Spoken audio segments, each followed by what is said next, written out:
sababa kanatti jechuudha artist Andu'aalam Gosaa fi obboleettii isaa to'annoo seeraa jala oolanii jiran jechuudha.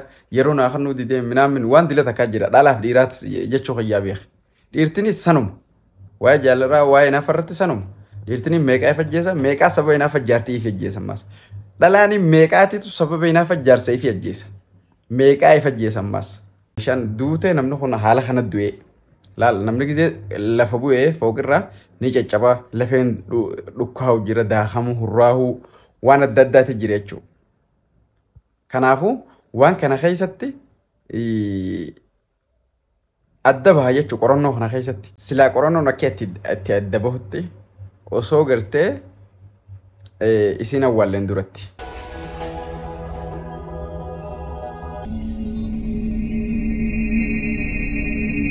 Soomana yeroon kunis soomana kudha kaffaadha namayyuu sa'aatii rafu jira kun hadalaga irraa galee dadhabee rafaa sa'aatanaa jechuudha kun amma ka'aa amma salaataa akkasii yaaboo waan jennu alaa kulli hal jechuudha waan hunda keessattuu gartee murtiin tarabbiiti ammoo haa ta'u gartee ati sababa ofitti ta'uun sababa ofitti ta'uun lubbuu teetana balleessu sababa ofitti ta'uun waan badaadha karaa rabbittiis addunyaa tanarratti jechuudha if galchuudhaaf addunyaa tanarraa if oofuudhaaf sababa ofitti hin ta'ina.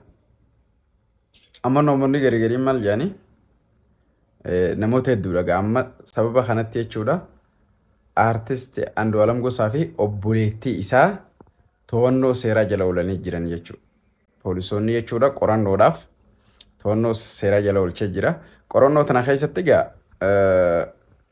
maaltu uumamee maaltu isii mudatee akkamitti duutee yoo rabbi irraa taates yoo ofii isiitii of darbitees yoo namni ajjeesee darbees isin galteemi kun hundinuu akka qoratamuuf akka qulqullaa'uuf namoonni hedduun konfuus ta'anii jiran jechuu yaanni yookiin namaatu ajjeessa jaa yookiin ajjeesanii gad darban jaan yookiin gartee waan adda addaa yaada ilma namaa ni beeytan yaada ilma namaa ni beeytanii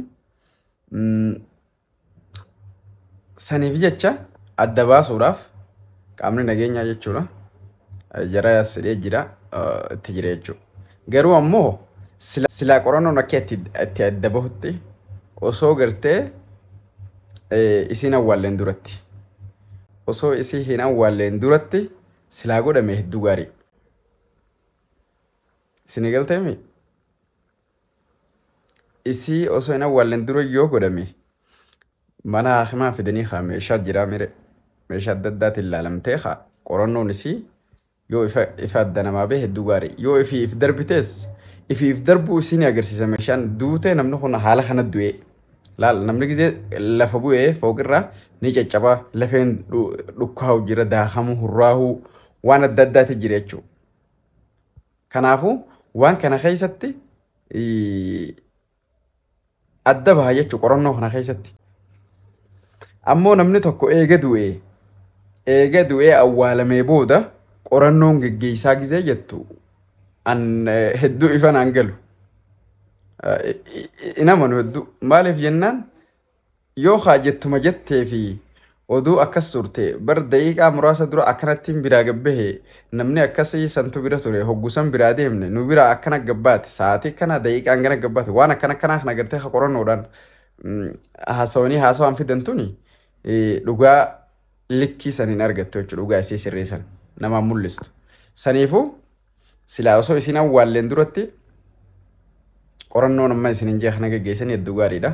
Isin dhaltuu godina Harargee lixaati jirtuu fayyaa taqabdu biyya isaaniitii bahe amma gaaduutee gartee reefka isiitiitu biyya isitti deebi'uu deema jechuudha.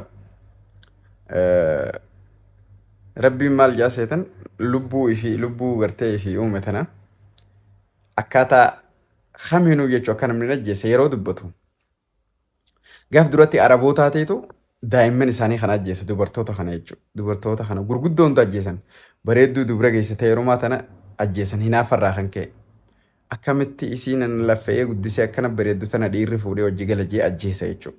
Daa'immatti ajjeesan. Gariin ammoo waan nyaachisuun hin qabu jedhanii nama kana ajjeesan. Sanirratti rabbiin ayata quraanaa buusee isinii fi lubbuu teessanii fi ilmaan keessaniis anaatu isin razzaqa nootu isin razzaqaa hin ajjeesinaa duutii haraamii namni wal ajjeesuun jee haraam godhe jechuudha. Warra gartee nama ajjeesuu fi ifiif ajjeesuu warra magaa ifiif rarraasu kana jechuudha. Warra jaalalaa warra hinaaffaa kanas kana akka gareetamin ramadaman garee ofiif ajjeesuu keessa ramadaman. Namni rabbiin akkana jaa nama lubbuu takka du'arraa baraaree oolchi addunyaa irratti hambise akka nama addunyaa guutuu du'arraa baraaree lakkaa'ama. Namni lubbuu takka ajjeese immoo akka nama alama kana guutuu addunyaa irraa ajjeese lakkaa'amaa jee. Kana jechuun maali? Namni tokkolleen akka ifin ajjeefne jechuudha. Namni tokkolleen akka ofin ajjeefne ragaan guddaan isa kana jechuudha. Of ajjeesuun haraam, nama ajjeesuun haraam, wannumti hundinuu haraam jechuudha. Kanaafuu wanni isin jedhamu namoonni lafa rabbii uummatan keessatti irra hedduun isaanii sababa hinaaffaatiin nama hedduutu if ajjeesa. Namni garii asiidii fuulan naqaniiti ajjeesan.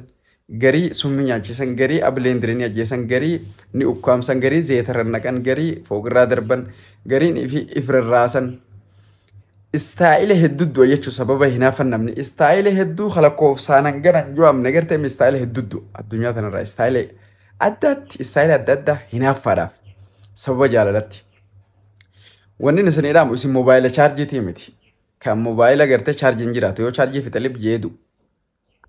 Dhaamsa bulummaati jechuudha. Isin moobaayilaa miti kan yoo nama jaalatan san dhabdan jiruun teessan goola bamtu achirra dhaabbattu isin chaarjii moobaayilaatii miti. Moobaayilaa miti akka moobaayilatti fi yaadina. Nama san dhabdaniitis jiraachuu ni dandeessan.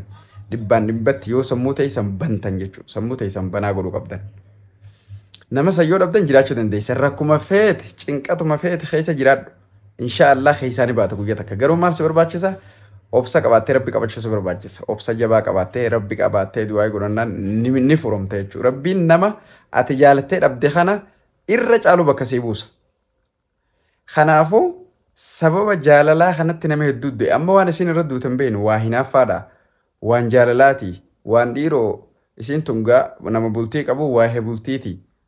Namni hundinuu konfuus ta'ee wanni haanuu qoratamtu dhugaan qananii haa baatu wanni jee namni hundi boohuuf waan tana jechuudha. Isin galteemi. Kanaafuu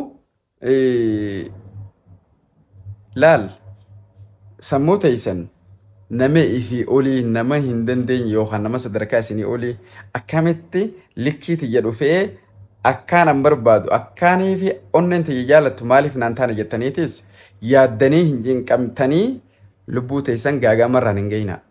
Yoo hojii jiraatanis qiyaasatti.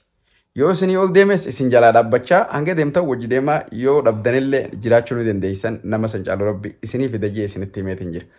Kanaafuu jiruun nama kana ta'uu qaba malee akkanuma fiidanii naaf ajajamuu didee fedhii onnee xiyyaa yeroo naa kannuu didee minaamin waan dila takkaa jira dhalaaf dhiiraat jechuu xiyyaa beek. Dhiirtinis sanuma waa'ee jaalarraa waa'ee naaf irratti sanuma. Dhiirtini meeqaa if ajjeesa meeqaa sababa inaaf ajjaartii if ajjeesa ammas. Dhalaani meeqaatitu sababa inaaf ajjaarsa if ajjeesa. Meeqaa if ajjeesa ammas.